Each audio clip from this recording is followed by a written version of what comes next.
So ito guys, kaka-out lang natin, nakaupo rin tayo. So nakita niyo yung trabaho ko, di ba? So yun yung ginagawa ko araw-araw.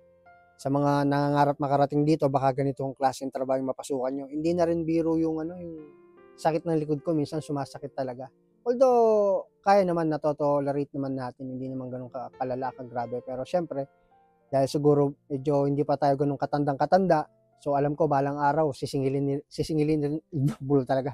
Sisingilin din ako ng katawan ko dahil yun nga, masyado ng overuse yung likod natin. Isipin mo, mula umaga alas 7 ng umaga hanggang alas 6 ng hapon, minsan hanggang alas 9 pa nakayuko tayo doon nagmomolde.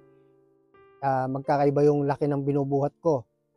Meaning magkakaiba rin yung bigat. Magkakaiba yung laki, magkakaiba yung bigat. Tapos nagbubuhos pa kami. Tapos ito, papasok na yung summer. So sa 13 taong ko rito, medyo syempre nakakaramdam din tayo ng medyo parang nananawa na, nagsasawa na, hindi na nawawala na yung excitement. Kumbaga pumapasok na lang tayo dahil kailangan. Hindi na kagaya ng dati nung unang 5 taon ko, talagang nagpakasipag ako, nagtrabaho ako ng mabuti, nag-i-enjoy. Pero ngayon parang syempre dahil na rin siguro sa iba na rin yung mga nakasama ko rito, puro mga baguhan na, yung mga kabatch ko, wala na, nagsiuwi na, ako na lang natira. Pero ganyan talaga yung buhay, di ba? Alam naman natin na kahit na gusto kong umuwi, napakahirap ng buhay sa Pilipinas. Despite sa ganito sa araw-araw, aminado naman akong mas mahirap naman kung uuwi ako sa Pilipinas. Mas walang mangyayari.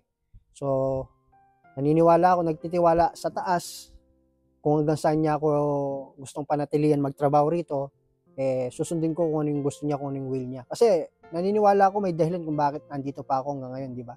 Darating din yung tamang oras at tamang araw na babalik ako at hindi na rin ako babalik dito. Hindi ko sabihin babalik na ako sa Pinas at hindi na ako babalik pa ng Korea. So, hindi na rin biro yung tagal ng panahon na nawali ako sa pamilya ko.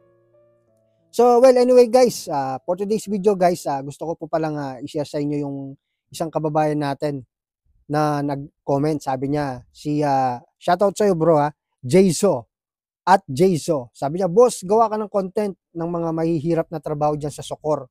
Mas okay kasi isipin talaga na mabigat ang trabaho dyan.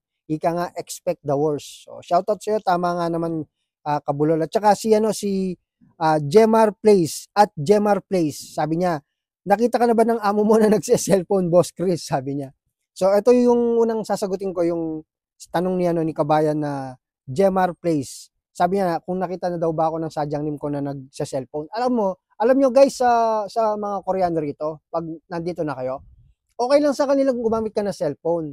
Kung makikiramdam ka lang ng music, o kaya kukuha ka lang ng video, pero hindi yung may kausap ka abang nagtatrabaho. O kaya naman, istorbo yung cellphone sa pagtatrabaho mo. Ayaw nila ng ganun. Pero kung alam nila nagdadala ka lang ng cellphone, during break time mo ginagamit, pwede. Ako kasi, kaya nakakagamit ako ng cellphone kahit na nakikita ko ng amo ko kasi bibihira lang naman ako ng kumuha ng video sa factory namin. More on kasi pag nagbe-video ako, iiwan ko lang sa isang sulok and then magtatrabaho ako. Pero kalimitan ng ginagamit ko sa trabaho yung GoPro, hindi yung cellphone. Yung GoPro kasi napakaliit lang nun, hindi siya ganun ka-obvious, hindi siya nakikita kagad-agad.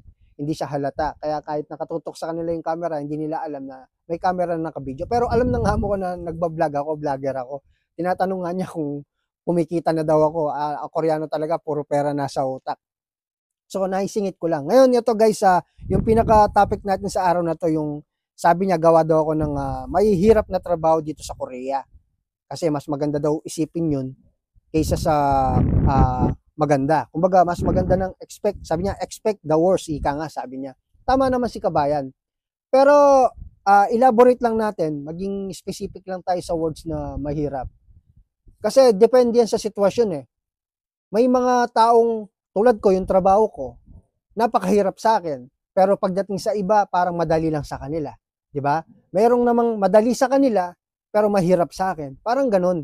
Magkakaiba kasi ng karanasan. Para sa akin, ang masasabi ko dyan, depende sa karanasan. Yan. Yung klase ng hirap na, mahirap kasi magsabing ako na yung pinakamahirap na trabaho rito. Di ba? Like I said, sa mga ibang kababayan natin, kung nasa Pilipinas ka, sasabihin nila ang pinakamahirap na trabaho, construction worker. Naghahalo ka ng simento sa ilalim ng tirik yung araw. 'di ba? Talagang napakahirap nun, napakainit, tawag dito, madali kang mapagod gawa ng sobrang init, nakakapanghina. Ganun yung batayan natin, sukatan natin sa mahirap, 'di ba? Sa ibang mga company, may mga mahirap talaga na trabaho na talagang halimbawa nagwe-welding ka, nasa taas ka ng mga second floor, third floor yung wini-welding mo. So ganun po yung ano, basehan ng iba. Pero sa akin kasi, ang masasabi ko kasi, yung term na mahirap kasi, dapat ang tanong natin yan yung delikado, mas delikadong trabaho. Yun, talagang mapapaghihiwalay natin yung dalawang klase ng trabaho rito, yung delikado. Para sa akin kasi, aminado akong mas mahirap yung delikado. Kasi yung delikado kasi, pwedeng nakasalalay yung ano mo, yung sarili mo, yung kamay mo, yung mga paa mo, o yung ikaw mismo, yung nakataya yung buhay mo, habang nagtatrabaho ka, walang katiyakan yung kaligtasan mo. Parang yun yung pinakamahirap para sa akin, di ba? So, kung iba-vlog ko yun dito, marami rin dito yun. Pero syempre, gawa ng limitado lang din naman ang kaya nating ipakita, kung pwede ko lang puntahan bawat isa na factory dito na habang nagtatrabaho sila, kukuha na natin ng footage yung ginagawa nila, pero may mga Koreanong amo na ayaw talaga nila ng binibidyohan yung trabaho nila. So, for some reason, hindi natin pwedeng alamin yun. So, privacy nila yun. Pero, kagaya ng sabi ko, dapat ang tanungin nyo kung ano yung pinakadelikado. Kagaya ng sabi ko, yung trabaho ko napakabigat na para sa akin at para sa iba. Pero mas gusto ko na siguro to. Bakit? Kasi yung trabaho ko, mano-mano lang siya. Kumbaga, natatansya ko yung sarili ko, yung galaw ko, kung delikado na ba yung likod ko, mababali na ba. Likod kasi yung ano dito sa trabaho ko, likod kasi yung pinakatinatamaan eh. Kasi araw-araw ko naggaganon, tas yuyuko ko eh. Kaya tansyado ko. So, yung iba naman, na sinasabi kong delikado, halimbawa yung trabaho nila nasa vending machine. Yan. Magaan yung trabaho, nakatayo. Kasi pag ganyan-ganyan ka lang, binibend mo lang yung mga pinapasok nila doon sa parang, kung nakapanood na kayo ng nagmamasa ng ano, nung paggawa ng tinapay sa bakery, yung pinapasok nila doon sa umiikot yung arena, yung natimpla ng arena para gawing tinapay. So parang ganun yung ikot ng vending machine dito.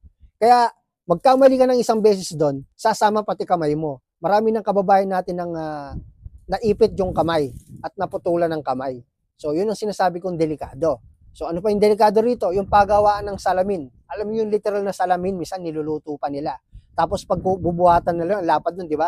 Aangat nila yun. Mano-mano yun. Minsan kamay ang pinagbubuhat. Tapos pagbuhat mong ganun, mababasag mismo. Yun din po yung isa sa mga delikado.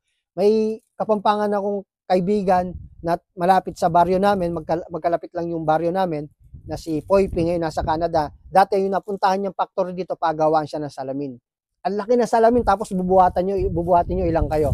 Diba? Tapos ang tanging safety gear lang ninyo, gloves, tsaka wala naman masyadong heavy equipment na gamit sila.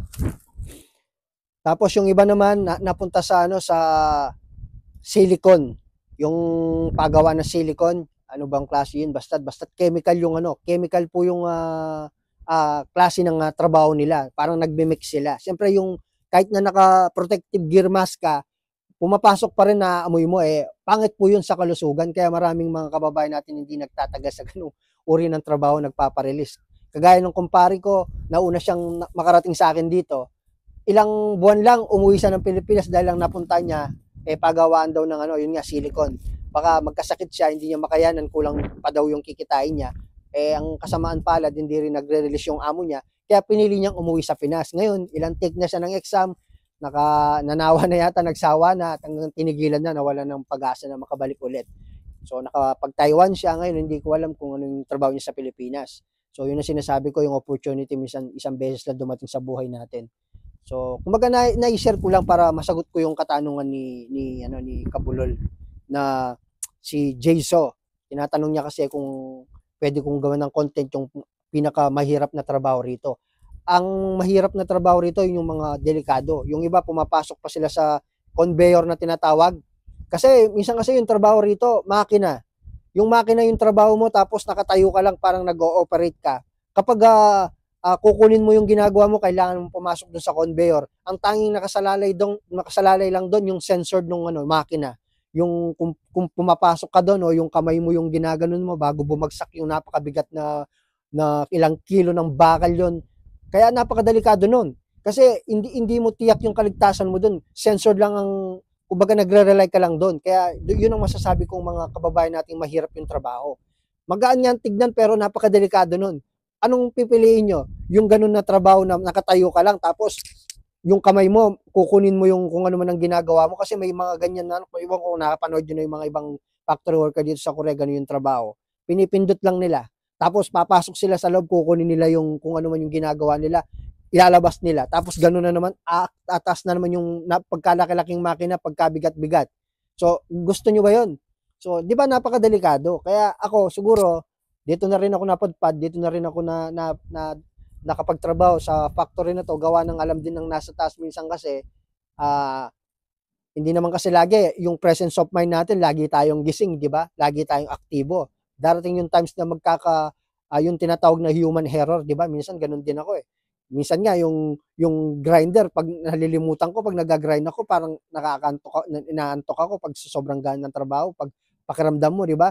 So, possible na magkaroon ng disgrasya sa ganun. Kaya, gusto ko na sa ganito, yung trabaho ko kahit na mabigat tignan, kumpleto naman yung mga kamay ko at kung paano ako umalis ng Pilipinas at babalik ako ng kumpleto rin. So, yun po yung ibig ko po sabihin. Sana mag-gets nyo po yung ibig ko sabihin mga kabulala. Huwag nyo pong tingnan sa anggulong napakaganang trabaho. Minsan, ang ganyan tignan pero delikado pala. Yung iba naman, mas pinipili nila yung patayo-tayo na lang. Hindi nila alam, mas risky po yung ginagawa nilang yun dahil tatamaan yung likod mo talaga kung nakatayo ka lang o nakaupo ka magdamag. Dito sa trabaho ko, kahit papaano, gumagalaw ako eh. Talagang buong katawan ko gumagalaw.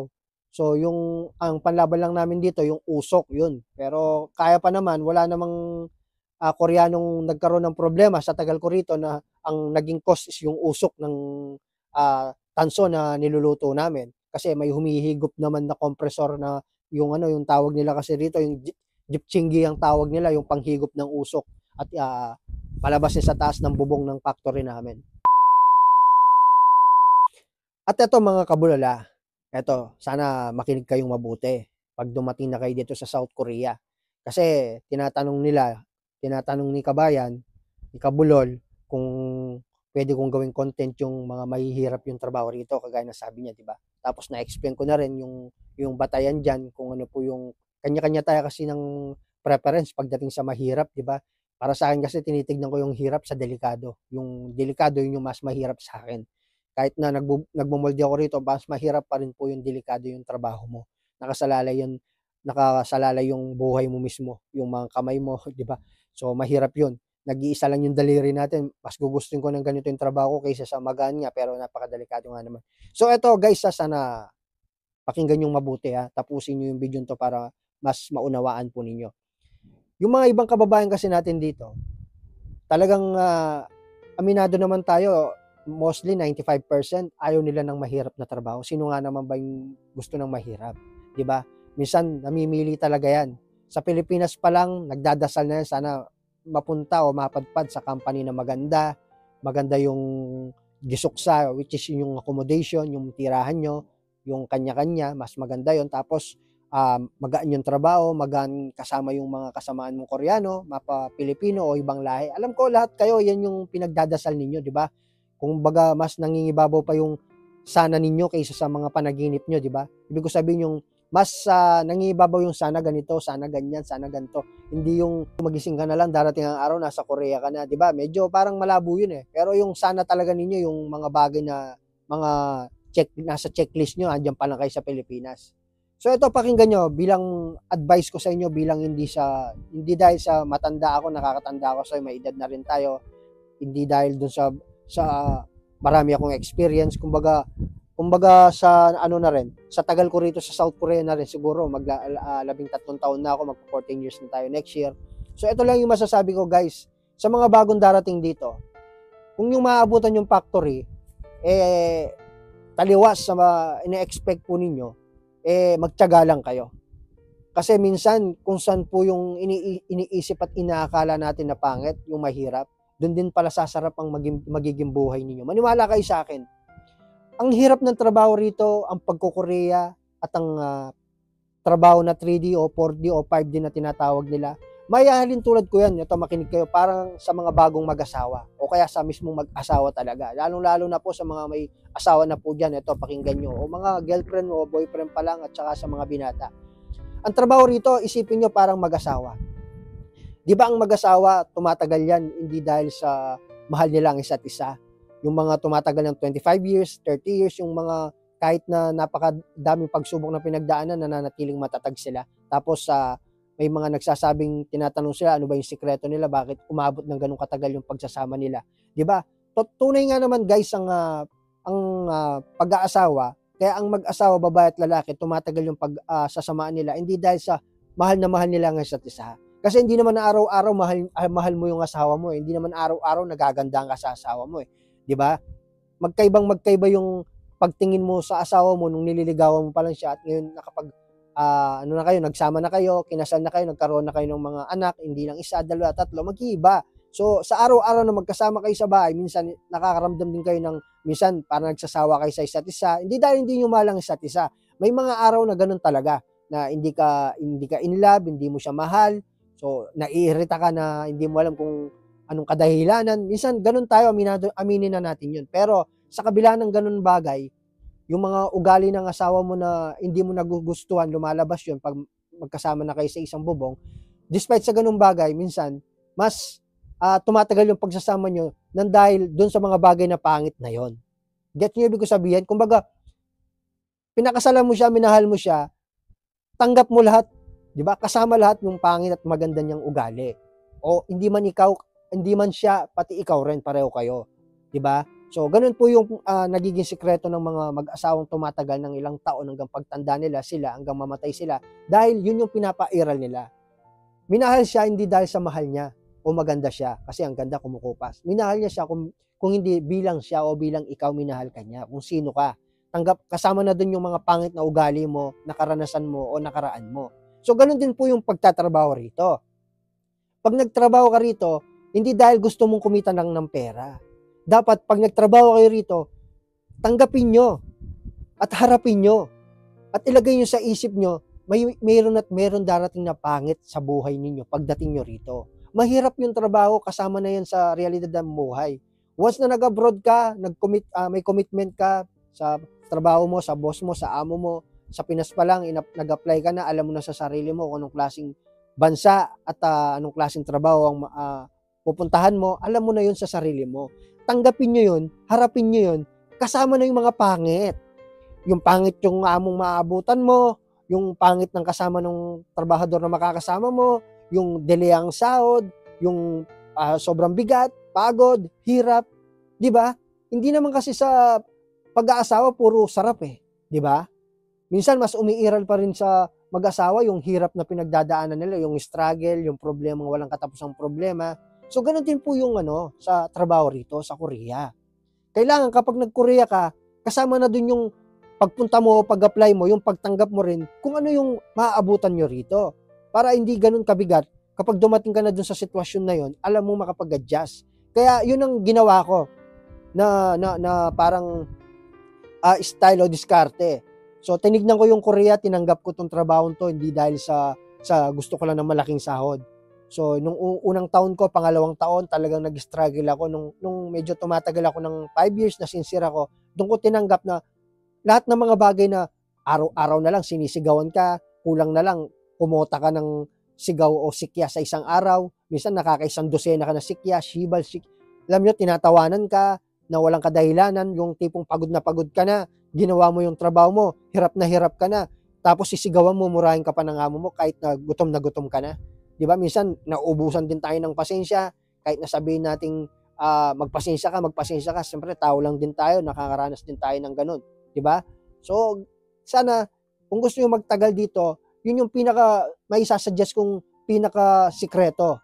That's the only key para magtagumpay ka sa buhay. Kasama ng pagtanggap mo ng mga pangit na meron ditong maabutan mo. Kasi wala namang perpekto sa mundo. Ganon din sa mag-asawa.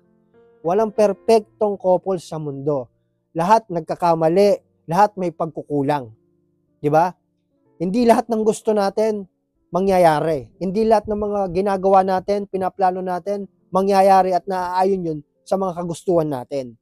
So, yun yung realidad ng buhay dito. Ngayon, kung gusto nyong umasenso, kung gusto nyong makuha lahat ng mga pangarap po ninyo, alam ko, kahit ngayon, tatanawin mo yung mga bagay na gusto mong marating, tayog ng pangarap mo, gusto mong maabot, gusto mong makakuha, kahit tanawin mo ngayon, alam ko at alam mo na malayo ka pa.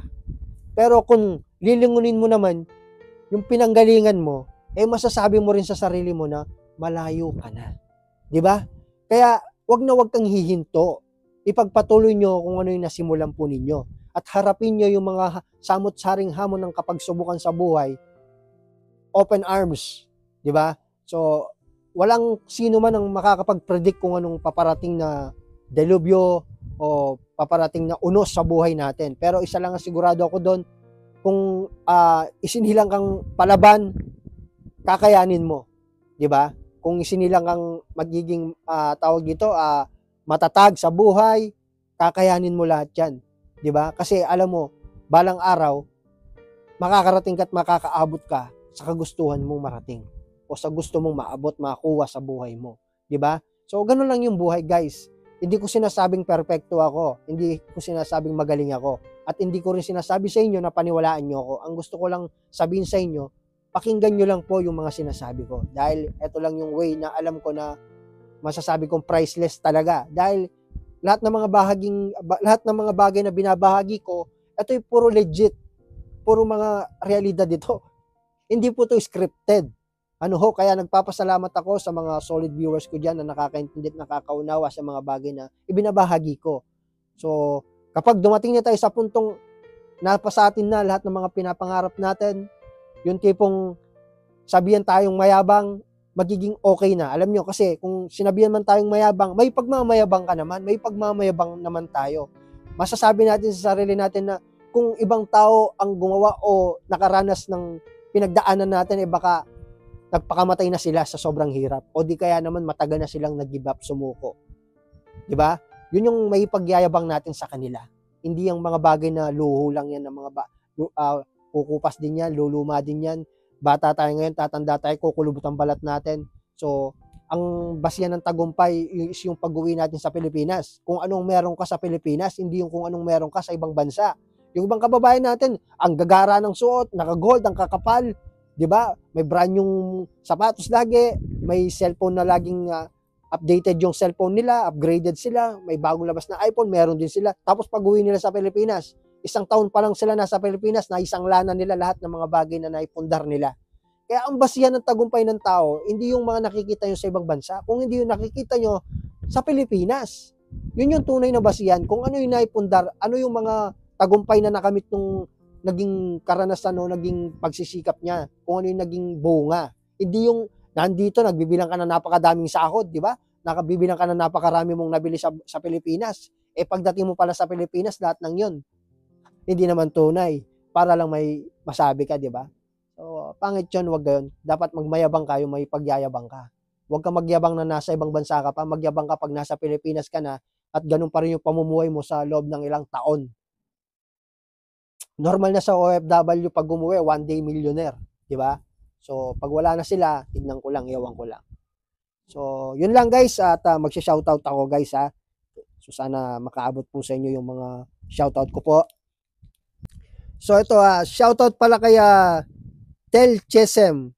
Boss Kabulol, ingat lagi, God bless you, sabi niya. Tsaka kay JCTV, lagi akong nanonood ng vlogs mo, idol. Isa akong nangangarap din makapunta dyan sa Korea. Naghihintay na din ako sa selection this coming March 12. Sana maselect na ako. So sana nga, hopefully lahat ng mga naghihintay ng selection, sana maselect po kayo. Alam ko kasi lahat po kayo deserving. At kay Jory Villorente, pa-shoutout Kabulol. Isa ka sa dahilan kaya nag-aral ako ng Korean. Ngayon, waiting na lang maselect this coming selection. Thanks. Sana napunta yon. Nawala. Sana magkita tayo sakaling makapunta ko dyan. So sana nga, see you soon. Hopefully lahat ng mga kabulol natin na talagang papunta na rito, magkaroon kayo ng employer para hindi man tayo magkita, at least maumpisan nyo na yung pangarap nyo. So, pag nandito na kayo, tsaka na lang natin pag-usapan yan. Ang importante talaga sa akin, makarating po kayo, makapag-umpisa na kayo ng mga pangarap na pinaplano nyo nandiyan pa na sa Pilipinas. Kasi alam kong pinaghirapan nyo po yan, hindi birong pinagdaanan po ninyo. At kaya, alias, Poging Rapper, nice one, Lods. Lagi ako nakikinig sa bago mong post. Nasa Middle East din ako, Lods. Tapos na this year. Pa-shoutout po, Emil. Shoutout, Emil. Sana umabot sa ito, mga kabulan natin yan, galing ng Middle East pa. At kaya, Frevanel Serognas. Frevanel, ang hirap bagasin ang hirap i-pronounce yung pangalan niya, no? Kabulon na kababayan natin nagpapa-shoutout, si Frevan L. Senoragmas. Shoutout po, idol. Waiting na po. Magka-approval. Sana makahabol po sa massive selection. So sana nga. At kay Christian Ortiz. So ito, long time no see, Cubs. Hello, Boss Idol Kabulol. Shoutout po. Always watching po. Boss Idol Kabulol. Salamat sa laging panonood. At kay Bets TV, Idol, shoutout sa'yo. Sana maselect na po. At kay Cristiano Domingo, pa-shoutout. Next video mo, Kabulol. Keep safe. Waiting pa rin sa exam date. Wish me luck. Wish you all the luck. Lahat po kayo. Sana makakuha nyo, galingin nyo po sa exam.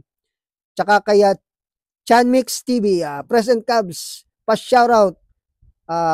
Pa-shoutout next time. Thank you always, solid Kabulol. Maraming salamat sa'yo. Bets TV, at tsaka kay Christian Domingo, Christian Santo Domingo, yan pala. Tsaka kay Chanmix TV. Bloom Dutch, hello Cubs, sana next vlogs kung pwede ba mag-direct hiring ang mga employers dyan. Kumbaga kukuha na lang sila ng tao galing Pilipinas na gusto nila bale i-refer ka ng employer, hindi na dumaan sa mga agency sa Pinas. Pwede kaya yun? Salamat Cubs, ingat lagi, God bless. Pa-shoutout na rin next vlog. Shoutout sa'yo, Bloom Dutch. Alam mo, Bloom Dutch, gawan natin yung panibagong content kasi mahaba-habang paliwanagan niya para mas maunawan, maintindihan mo. So gagawin ko yung bukas, wala kaming pasok. So shoutout sa iyo, Bloom Dutch. At kaya Mark Martin, isipan ko na pa makapasa. Pa-shoutout Jimwell Ricafort.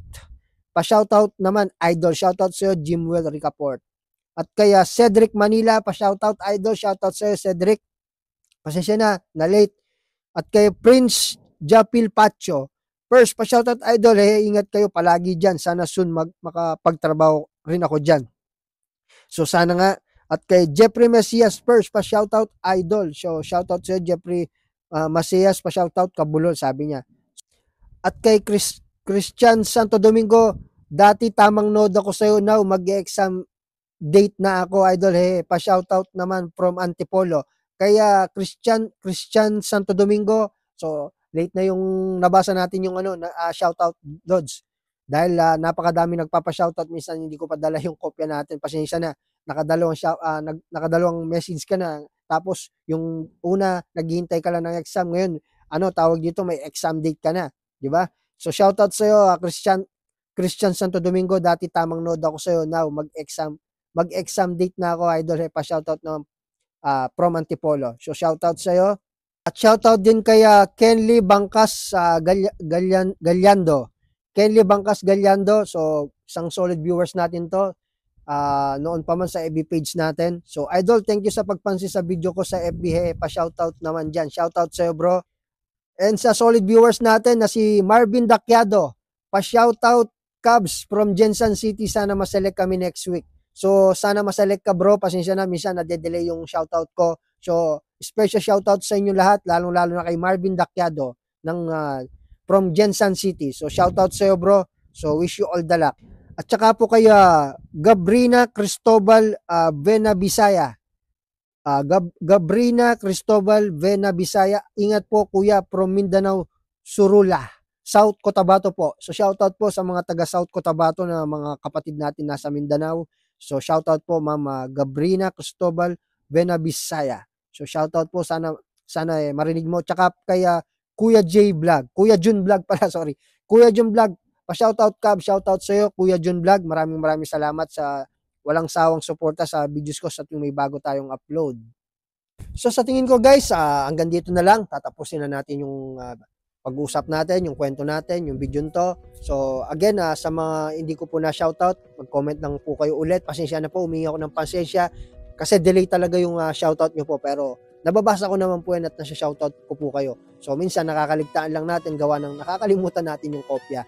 So again guys, maraming salamat po sa solid viewers po. Kayo po na nanonood, na walang sawang panonood sa akin.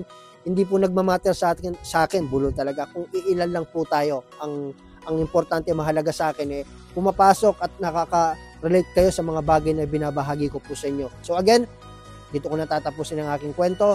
Maraming salamat sa pagsama at nanonood po ninyo ng video na to. So sana nakarelate po kayo at nakatulong na rin at the same time. Paano?